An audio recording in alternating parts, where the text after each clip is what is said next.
chapter 19. This is what the Lord says: Go and buy a clay jar from a potter. Take along some of the elders of the people and of the priests, and go out to the valley of Ben-Hinnom, near the entrance of the potsherd gate. There proclaim the words I tell you, and say, Hear the word of the Lord, you kings of Judah and people of Jerusalem. This is what the Lord Almighty, the God of Israel, says: Listen, I am going to bring a disaster on this place that will make the ears of everyone who hears of it tingle. For they have forsaken me, and made this a place of foreign gods. They have burned incense in it to gods that neither they nor their ancestors nor the kings of Judah ever knew, and they have filled this place with the blood of the innocent. They have built the high places of Baal to burn their children in the fire as offerings to Baal, something I did not command or mention, nor did it enter my mind.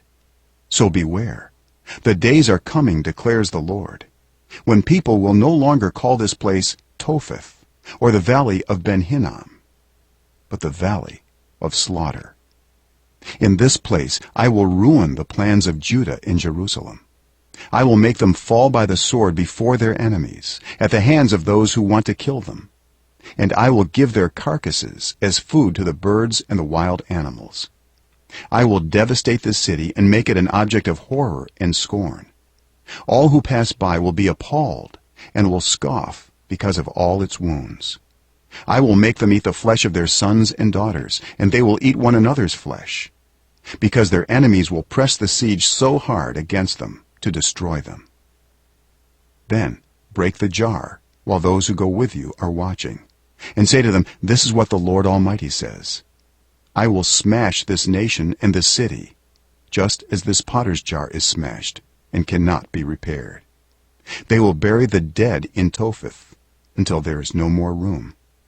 This is what I will do to this place and to those who live here, declares the Lord. I will make this city like Topheth. The houses in Jerusalem and those of the kings of Judah will be defiled like this place, Topheth, all the houses where they burned incense on the roofs to all the starry hosts and poured out drink offerings to other gods. Jeremiah then returned from Topheth, where the Lord had sent him to prophesy, and stood in the court of the Lord's temple, and said to all the people, This is what the Lord Almighty, the God of Israel, says: Listen, I am going to bring on this city and all the villages around it every disaster I pronounced against them, because they were stiff-necked and would not listen to my words.